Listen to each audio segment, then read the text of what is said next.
Okay, Plattner, another day, another set of controversies. First of all, some stuff more Oppo. Very the people who putting out that Oppo are super sophisticated, and there was stuff he wrote that was anti-gay, LGBTQ, and they gave it to the Advocate or the Blade. I forget who. The Advocate. They gave it to a gay-oriented publication, which did an interview with him, in which once again he said, "Oh, I didn't mean it. Everything's great." It's really damaging stuff. And then he had his tattoo fixed. And the boys at Pod Save America are still all in. Bernie's still all in. Here is another direct to camera. I'm just a normal guy who went to GW and worked for what's it called? Can't remember. Anyway, here's Plattner explaining his tattoo change and warning some viewers might find many of these images disturbing. And I got this to cover up the skull and crossbones. All right, go ahead, play the whole thing. Start it over. It's come to my attention that it has a stark resemblance to a symbol that is used by neo-Nazis. And I want to say that was not the intent at all. And the idea that I've been going around with something like that utterly horrifies me. I know that symbols like this can be incredibly damaging to people, and the idea that I've had it all these years and it could have been read like that is incredibly troubling. I have lived a life dedicated to anti-fascism, anti-racism, and anti-Nazism. I think that racism and anti-Semitism are a long scourge on our society and a long scourge on our politics. And I think it has no place in our world. For that reason, I have gone and gotten it covered up. Oh, last night I went to a tattoo parlor and I got this to cover up the skull and crossbones. Okay, Bernie Sanders is standing by him. Here's Bernie explaining why 107. You said yesterday you are still supporting him. Why? I am not overly impressed by a squad of media running around saying, "What do you think about the tattoo on Grand Plattner's chest?" Between you and me, there might be one or two more important issues. But let me go there. I'm not Graham's best friend. I met him several times. We did a rally in Portland, Maine, a great rally. I am impressed by the guy. Okay. Now, I don't read the chat, but I glance at it. I see people put in the chat, he's cooked, he's dead. Here's some polling on the race. Here is 118.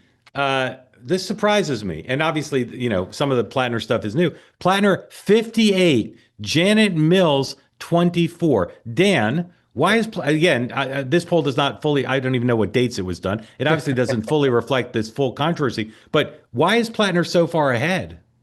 Well, look, two things here. One, prior to all this controversy, there was a lot of talk about his narrative and his authenticity and his plain spokenness. So all the kind of attributes that in a candidate you would look for in today's age. The second thing now that I'm beginning to wonder is the Democratic Party becoming a little bit the way Trump was in 2015, which is whatever he says, whatever he does, and the media says, aha, that's it, you're done.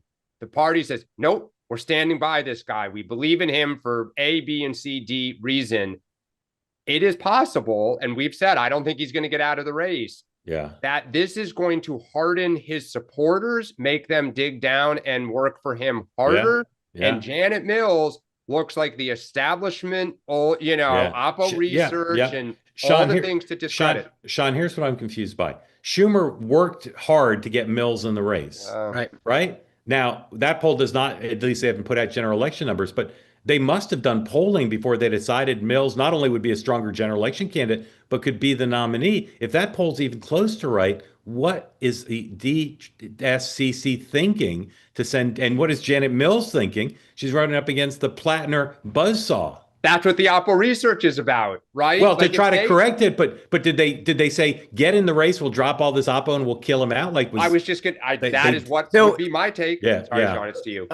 A couple things on this. Number one, the key in this, and Dan can correct me if I'm wrong on their side, but when you say Chuck Schumer and the D-Trip or the DSCC, the thing that I always find interesting is sometimes the chair or the leader. I mean, obviously the Schumers has much more sway than anything else. There are days when they dig in, they say, I know the right, like this is the best candidate because they think they know better. And they force that decision on the committee and saying, we will get behind him.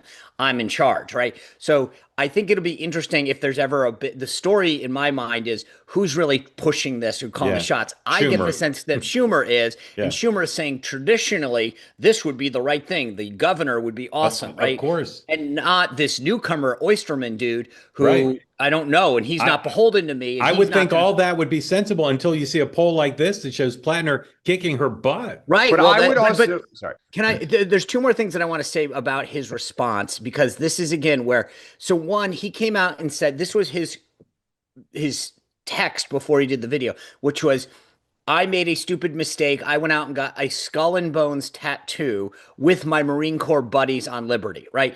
That was his quote. Here's the thing. A simple search on the internet of skull and bones does not look like what he has on his chest. Okay, that's number one. Number two, wrapping yourself in the cloth of the Corps. You better hope that your brothers and sisters that were in the Corps, that were at those tattoo parlors with you, agree with you, because here's where the shoe is, I think, going to drop. Someone's going to go out and find a group of folks that he was stationed with that went to that tattoo shop and said, yeah, we thought it was funny to get this or that. And if that story doesn't hold, he's in big trouble. This was a rookie mistake where he's starting to wrap himself in his unit and say, we all went out and got tattoos one day when we were on Liberty. And I guarantee you there's one or two people who aren't going to buy in on that story. Fully agree. And that's not Graham Plattner's top 10 problems. But I think, Mark, though, what may have happened at the DSCC is I'm curious, because you said this in our pregame, there's no head-to-head with Collins. So it could be that Mills is leading Collins and Planter loses by 10 points today. And they said, look, here's the pile of opposition research we have on Planter. We'll take it. Plattner, right? Exact Plattner. We will grind him down, disqualify, discredit. You stay focused on Collins. Let us take care of your opponent, which is, this is how you have conversations to recruit a candidate, is to reassure him or her that, like, this is what all the tools we have that we will spend for you.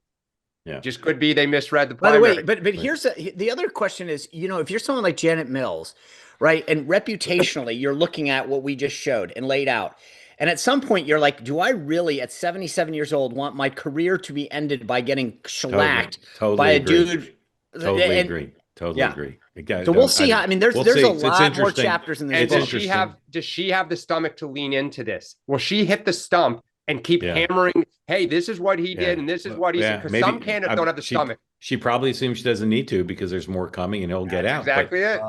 But your Trump thing's brilliant, because if you just resolve, I don't care if they have video of me shooting someone on Fifth Avenue, I'm not getting out. At some point, it's self-fulfilling. They say that something that's easy is like a walk in the park. Well, easier than a walk in the park, hit the subscribe button, be part of the two-way community, never miss an episode, be part of our conversations. Thank you for your service to America. And don't forget, you can now listen to the Morning Meeting and Two-Way Tonight on Apple, Spotify, or wherever you get your podcasts.